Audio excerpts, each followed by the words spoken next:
Hi, I'm Katie, and this is the Free Art and Design School podcast, web series, whatever. And this is Keep. If you'd like to introduce, Hello. Hello, I'm Keep. hi. And you are an artist. By artist by night, artist by day. Artist by night. I feel like a new artist, honestly. You are Feel not like an I'm just artist. getting I I feel like new artist into something that I feel like not that I felt like bad about anything else I've like tried a little bit of, but I just feel like really like I'm just having a lot of fun with the current art jewelry making. So So I haven't seen you in forever. Well, I saw you a couple years ago. But yeah. we met in a photography class in college. And I find it so offensive that you think you were not good at that. Your photography book was so good. It was about hands. Um, and we still text each other about hand stuff all the time, which is great. Um, I want to know how you started making jewelry though, because it's incredible and Thank you. not. It's probably one of the harder things to learn, right? um, Part of the process of learning has been a really satisfying part has been learning that depends on the type you want to do, but a lot of it, the barrier to entry was less than I thought it was going to be, so I was very very excited by that. The way I got into it was honestly going back, like even all the way to like college. Was I used to just think that I couldn't wear big fun earrings because I have so much, you can't tell now, but like I have so much hair and it's so curly and everything. I was like, oh, they just get like lost. Like, what's the point? Like, you wouldn't be able to see them. And sometime by the end of college and after college, I was like, that's incorrect. I'm going to start wearing more fun jewelry, especially because I feel like, again, this shirt's not proving it, but I feel like usually what I'm wearing is like a lot of like black. So I was like, I need like fun things to like mix in with all my like black clothes. So like earrings especially became part of it. And just as I was getting more and more into, like finding earrings that I liked and buying them, I still love to buy like other artists' earrings and stuff. Like I think they're awesome. But part of me was like, God, I wish I could like make exactly what I want in an earring or in like any kind of jewelry too. So I was like, I feel like maybe like jewelry making could be something I want to do at some point. And just one of those things that back my mind for the last few years that I thought I should like take a class or something, like I should do that. And finally, as things start to open back up in the pandemic and I moved back to Portland, and I thought, okay, like I have a job, I have money I can choose to spend however I want. Like let's find let's find a class here and just like see what's out there. And so I think winter 2022 I took my first jewelry making class at a center that has a lot of art classes that I took some when I was a little kid there, so that was kind of Oh fun. my God. I was like, I've been here before. And yeah, I just took their intro jewelry class, and what I was mostly interested in, because there's so many obviously different types of jewelry making, but I really wanted something where I was like using like metals. I knew was something I really liked. Like I'm big on the metals. I want to be able to make like metal jewelry. And I was really hoping to do stuff that involved like fire. So I was like, I want like, like heat joins. And so that was, this one had like the intro class where they teach you how to like saw things out of sheet metal and join them together in different ways. And it was both really fun just to take that as like a one-off class, like okay, I just had fun for 10 weeks making stuff. And then again, I was hoping to learn, it are there things in this class that I could try to do at home and that aren't like a huge like monetary commitment, because I was like, I don't want to like spend a bunch of money on something and then realize I don't really want to keep doing this. Like I would have been kind of bummed to do that, but the class taught me that there was a lot I could do at home for what to me was not an unreasonable amount of money and like starting materials. Still took me a while to get all that stuff though. Yeah. In the meantime, took another class that was really fun. That was like melting metal with like casting, and it was awesome. And then finally, like got home stuff set up, and I'm actually at home, like not doing anything with heat.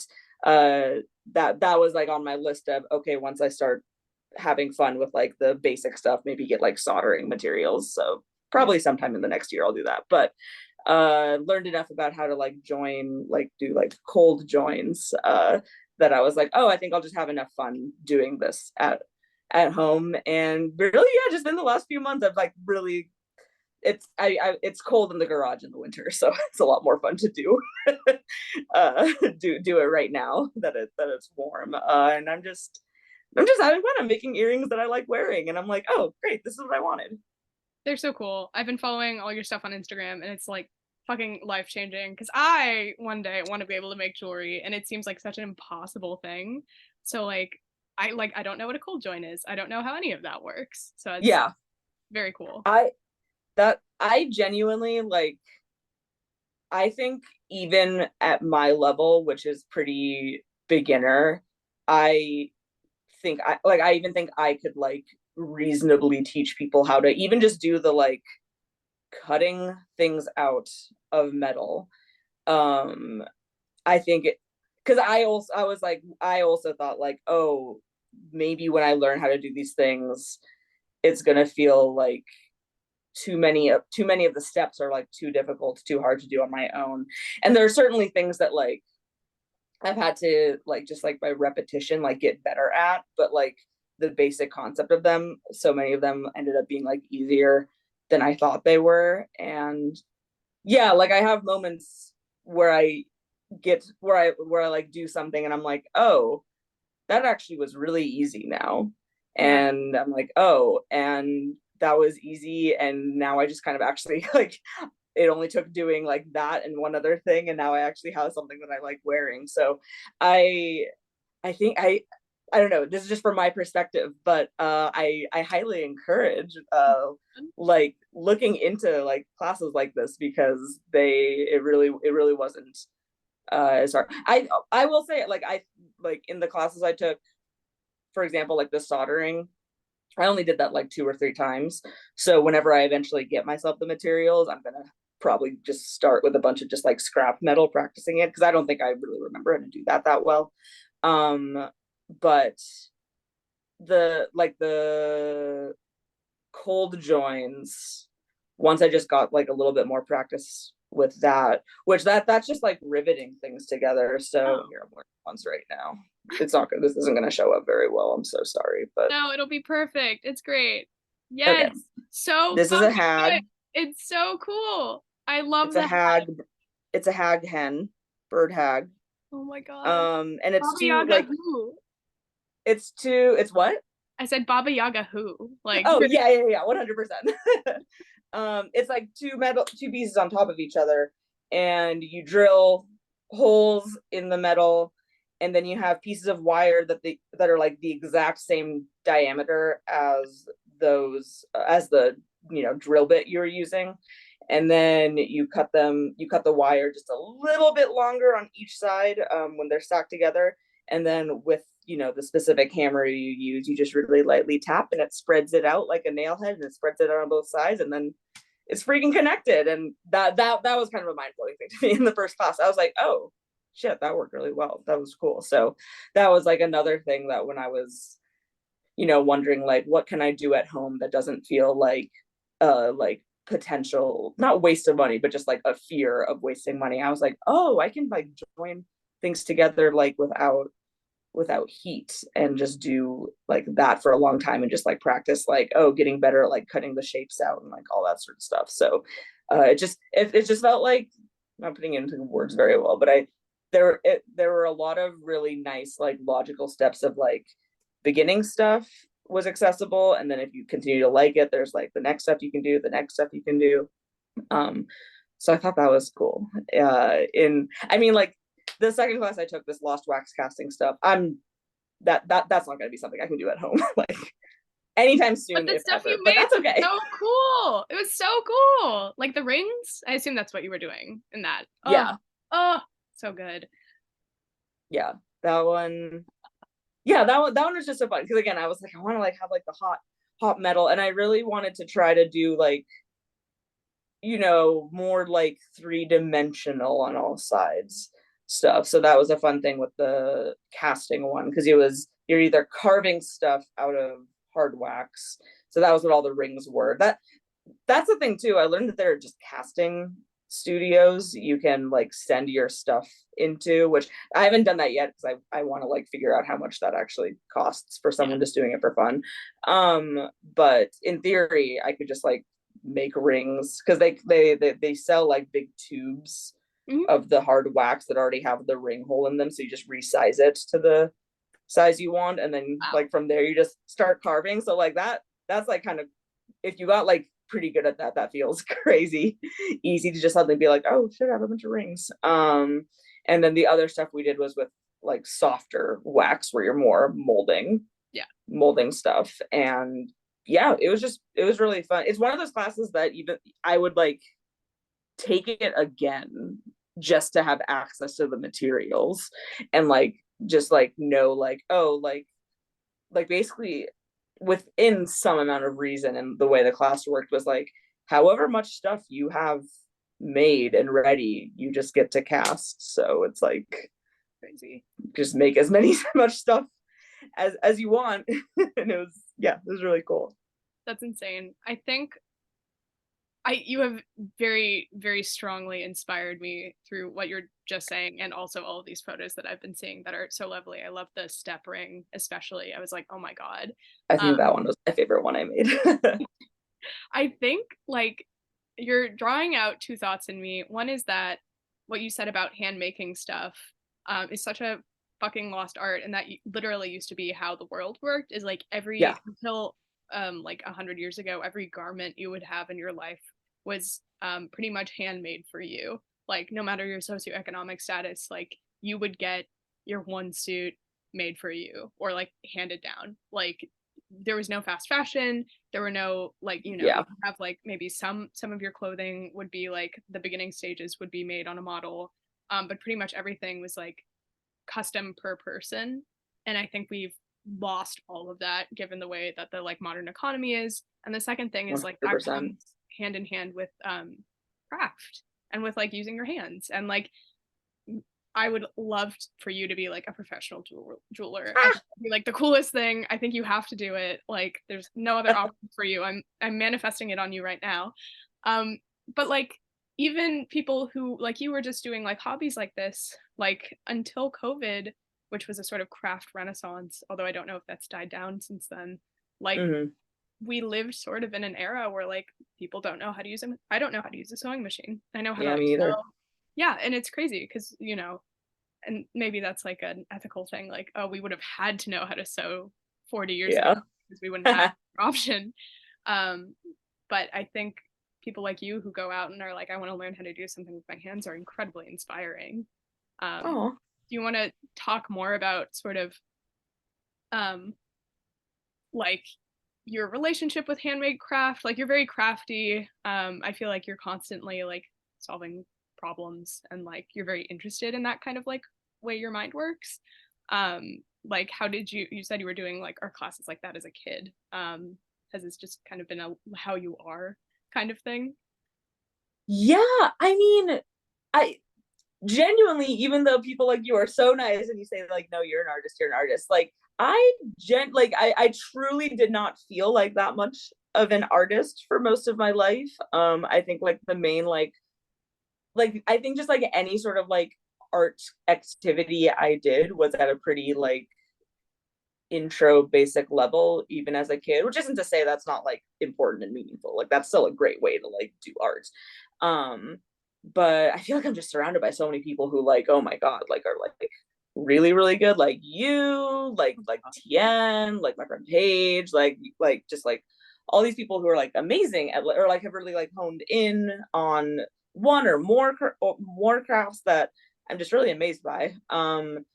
Like photography probably was the closest I got to it, but I think there's something I really like about getting to be part of the entire process of making something. I think is like those are the kinds of crafts I think lean towards and end up liking the most. Like I've said for a while that the main reason, like after college when I was living in Ann Arbor, the main reason why I wasn't really doing a lot of film photography anymore was because there wasn't like a anywhere for me to develop the photos myself. And to me, the satisfying part about doing film photography was taking the photos and developing the photos and then seeing your finished product and being like, oh my God, like I did all of that. And it's not to say that, like, there would be, I have some film that I really need to get developed from like over a year ago, but every once in a while I would maybe like, oh, I'll get a roll of color film, because I mean I never knew how to develop color film, so it's like, oh, I'll get like a roll for this special like vacation I'm going on and like take photos that way, send them into a place. But I was like, I don't want to like I just wasn't very inspired to do that like all the time, because I wanted to be the one developing the photos. And at a certain point I was like, well, if I'm not developing them, like I might as well just get a digital camera and not be paying someone to get me my photos. I felt so the exact same way when I graduated, because like when I actually worked at like a camera yeah store, which was awesome. Well, I mean, whatever, that's another story.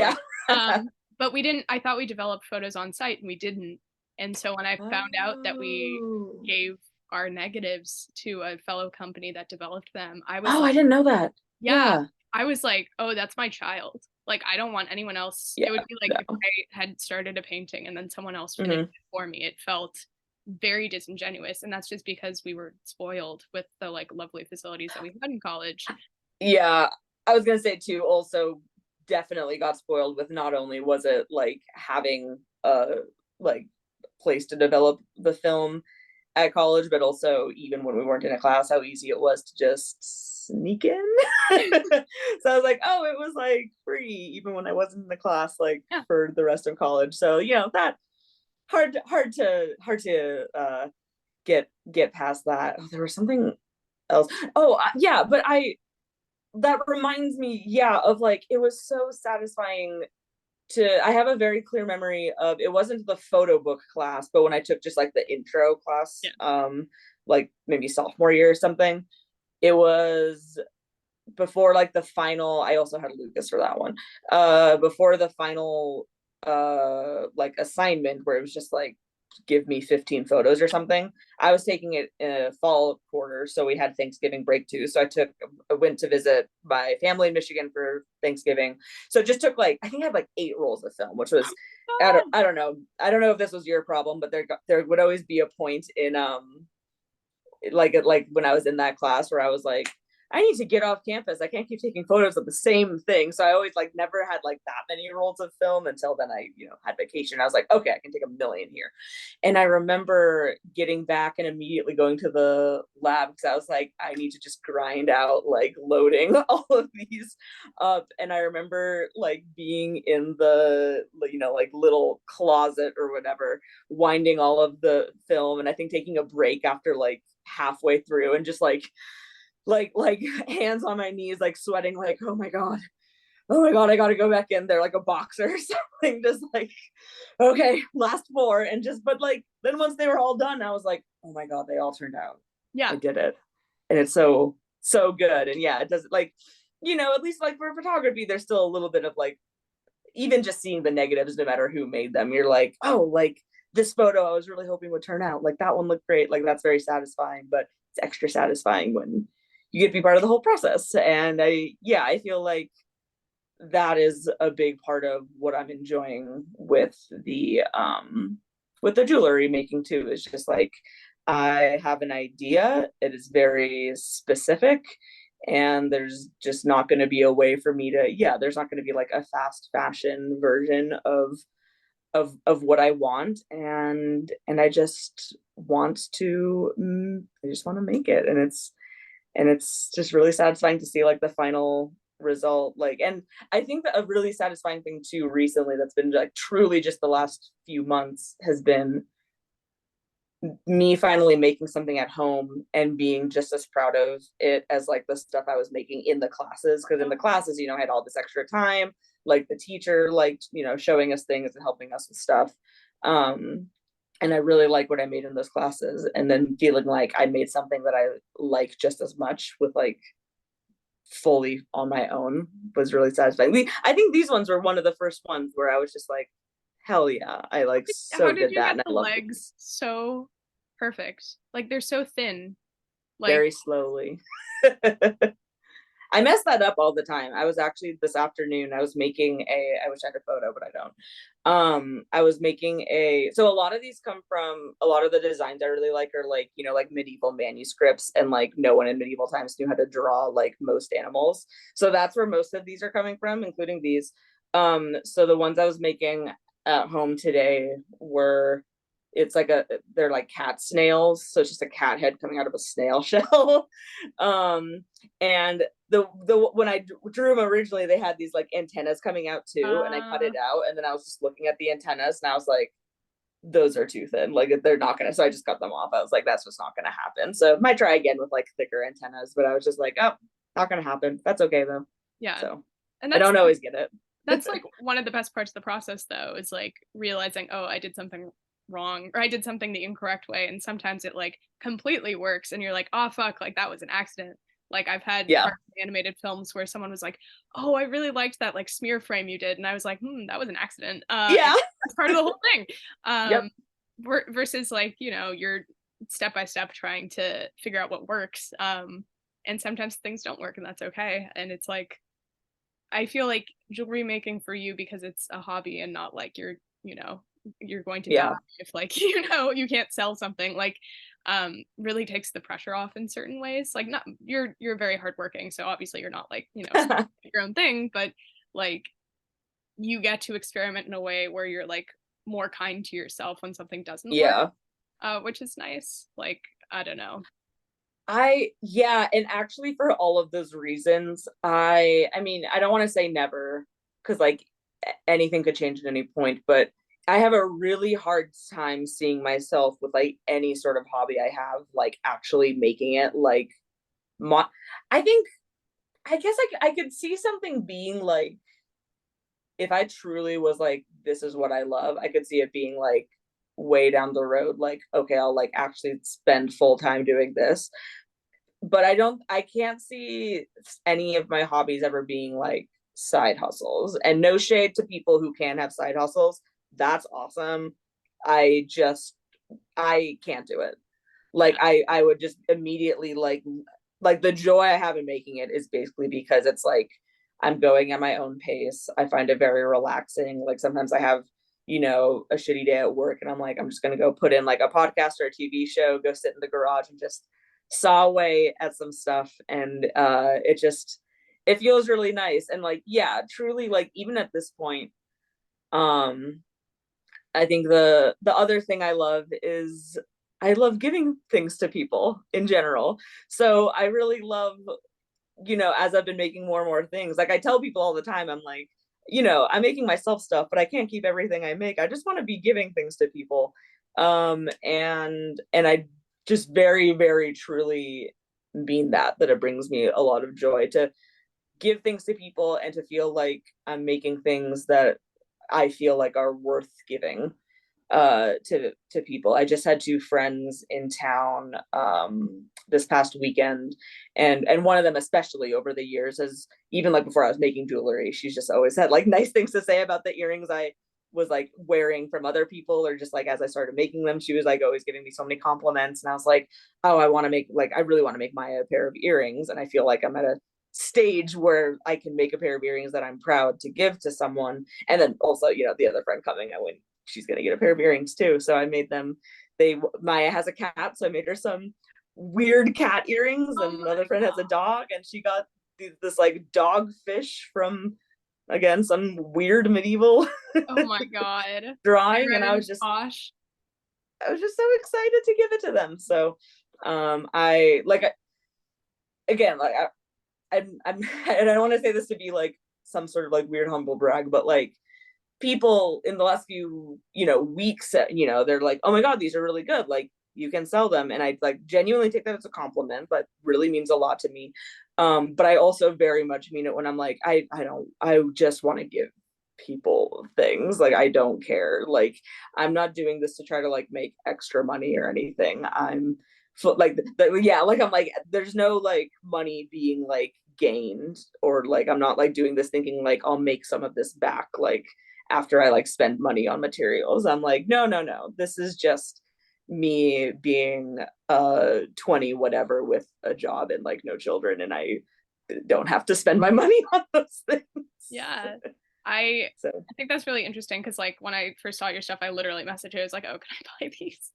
And you were like, "No, no, yeah, honey, just yeah, I'm friendship." very serious. And then I crocheted you cat toys, and I was like, "I'll, we'll do art trade," and like that I, feels I great. love I love that because I have so much art from other people in my house, and I know that they are giving it to me not expecting anything in return, Yeah, and I know that in my heart, but still sometimes I walk around and I'm like, I have so much art from other people. I want to be able to give them, stuff in return that like really like comes from, yeah, like the heart. And that I'm like, oh, I like really like it's one thing to, and I don't want to discount this because I also do this all the time. If I'm like in a store and I see something that really I'm like, oh, that reminds me of this person. Like I'm going to get this for that person. Like that's awesome. And it just feels even more awesome when I don't know, think of like, oh, this super, super specific thing I'm making for this person and it's going to be unique for this person. And just that just makes me happy. oh my God, you're so I cool. like earrings. Oh, I love it. I And think, yes, hands oh my coming your way God. too. Well, Oh, here's the question. Do you want just the hands or do you want the hands on a like a back piece so that they spin? oh my God. We're doing this Well, now also, do you in want the earrings or a necklace? podcast? Oh my God. You already made it though. You already made the hands. Yes? No, not yet. Oh, um, I wear more earrings than I do necklaces, but if you only want to make one, I'll take it as No, an no, no. I want to make two. okay. Excellent. Well, that was easy. Wow, we're doing all sorts of things in this podcast. This Wait, is what was the wait? I didn't hear what you said to answer the first question. Spinny or no spinny? oh fuck. If they're earrings, probably no spinny, Okay, okay, unless you gotcha. want to make a fidget spinner. Maybe you Okay. make a fidget spinner for someone else who's like, I did an example of like me doing something and then realizing like, oh, this isn't gonna work was the very first version I made of the hands was because that's hand fan. Um was I just made it really big and with like a full back plate and then yeah, like a cover on top too, but it's like this big and so and so it's like several pieces of metal, yeah, and when I like put it on my ear, I was like, I mean, technically, but this is kind of heavy. And I was like, okay, I'm gonna, and because I also didn't like how when the hands were on like a solid piece of metal, like, they kind of blended in to yeah. each other. So it's like, oh, the hands don't stand out as much as if it was just like more like empty space behind it. And also, again, I was just like, this is too big. This is too hard. And so, there, that's something I'm getting used to too, of being like, I think that is a thing that I even not just in like creativity stuff, but like anything I struggle with, like feeling like I need to be perfect immediately.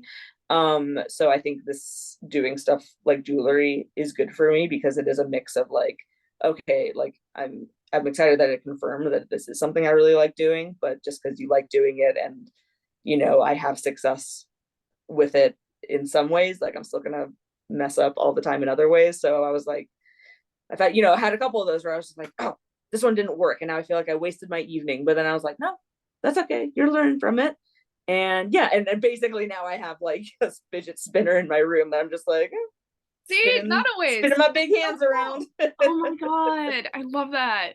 Like, I going back to what I was saying about things in the old days, like Yeah. I genuinely like it is so upsetting to me now that we live in an era where anyone who's artistic like has to turn their art into a side hustle because they feel the need to Yeah. like and I feel that way too as a graphic designer, as someone who like Uh-huh. decided to make her hobby her career. Oops. Um Totally. there's so much pressure on like contemporary people to monetize every free ounce of free time that they have, and it's incredibly depressing because something like art, which is used for your mental health or for creativity or for a Yeah. puzzle during your day, like Mm-hmm. becomes, I mean, this is separate from the issue of like pricing your work correctly, and like artisans deserve to be able to get a lot of Yeah, yeah, like, totally. but they shouldn't feel pressured to. Like you should be able to just make beautiful things and say, this is what makes me feel fulfilled in life. which is what you're doing. And I think that's why you're such an inspiration. You're just like, I'm going to take on one of the hardest art forms that you can possibly do and fucking kill it and then give them away for free. Like, ridiculous. It Like, just I mean, that's such a nice way to put it. Yeah, because I feel like I think about a lot too, that I'm like, I'm able to do this and like do it from a place of like kind of confidence when I was getting started. Like it was less of a risk to me. Also because I'm coming from a place of like, I have a really stable job, like I have like the money to do this. So I'm just like, that's just like a really lucky thing. Like there are people who can make amazing jewelry that just don't have like even like the resources to even like yeah, start from like the early stage. So I think that's like I have some friends who, they've mentioned like, oh, I kind of want to like, like separately, like they were like, oh, I like making jewelry too. And I'm like, anytime you want to like come over, like I like this is, obviously like at some if they really liked it, they would, probably want to get their own stuff too. But I'm like, again, for like the really basic stuff, like come over. I have plenty of like metal, like just come over and like saw things, like saw whatever you want, like saw funny shapes. Like I'm happy to just like, yeah, share. I mean, I feel like that's kind of what you're doing, right? Like you want like, oh, that's what you're trying to do. Like give all the stuff you've learned and what you've been lucky to like experience, like give those resources out to more people, because everyone it all comes all around. is a fidget So spinner of I'm hand. a full I'm a firm believer in what you're doing too. So I think, yeah, I support the Katie goal. Well, you're doing it. Ironically, this isn't intentional, but I'm remembering I met Adam Savage, or like I went to one of his talks and I asked him a question and he answered it, which in my mind is I met Adam Savage. I love him. I met Janie Hyman too, and that was like less fun.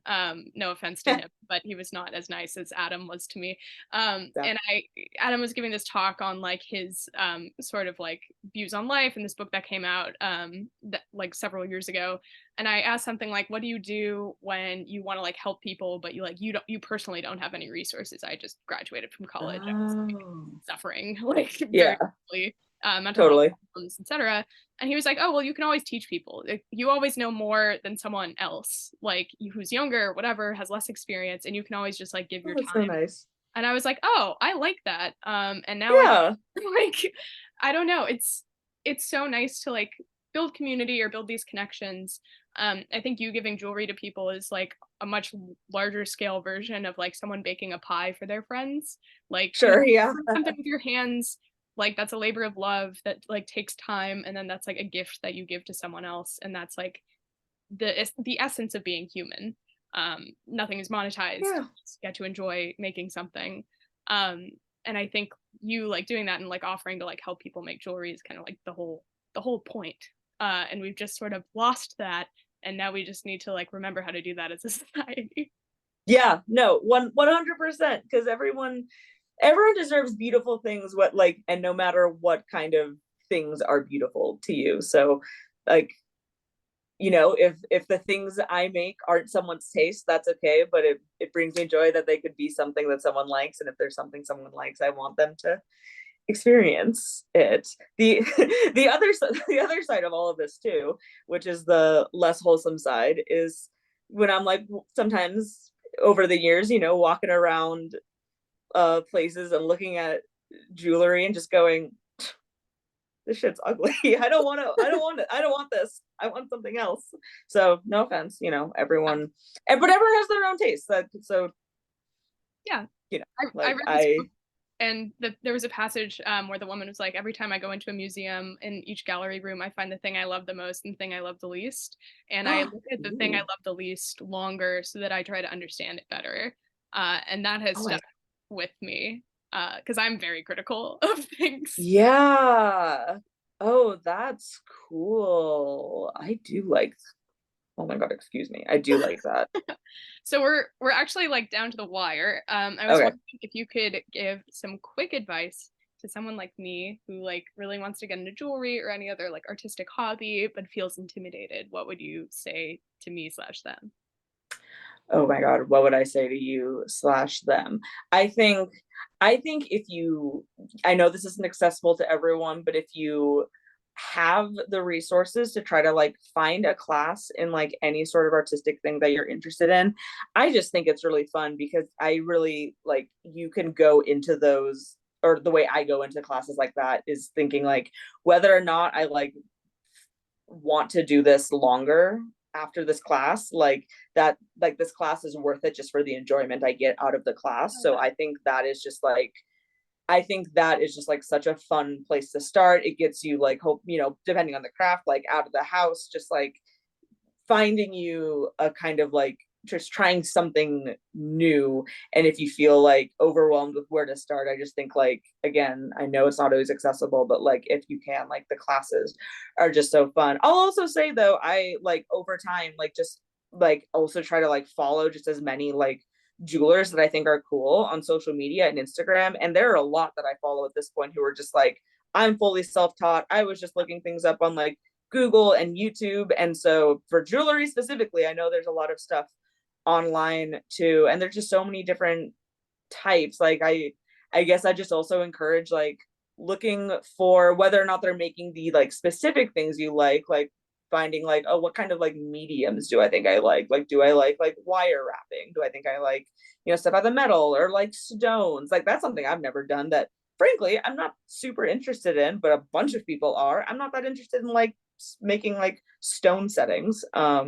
So it's just something I haven't done yet, but like there's tons of, you know, resources and obviously jewelers you can look to for inspiration for that. But yeah, that would be my recommendation because my experience depends on what you want to do, but my experience with the type of jewelry I wanted to make was once I got a little bit of a foothold or like understanding of what went into it, it was it was very quickly a lot less intimidating than I thought it was going to be. So I think I like to think that that's the way it is with almost any kind of like artistic hobby or craft. Like I think they all look much more intimidating from far away than they do once you're in it. I know we're running out of time, but I'll even add like the like one aspect of jewelry making that I was like more nervous about was I'm not sure, again, not trying to like be modest. I'm not a good drawer. I'm really not good at drawing.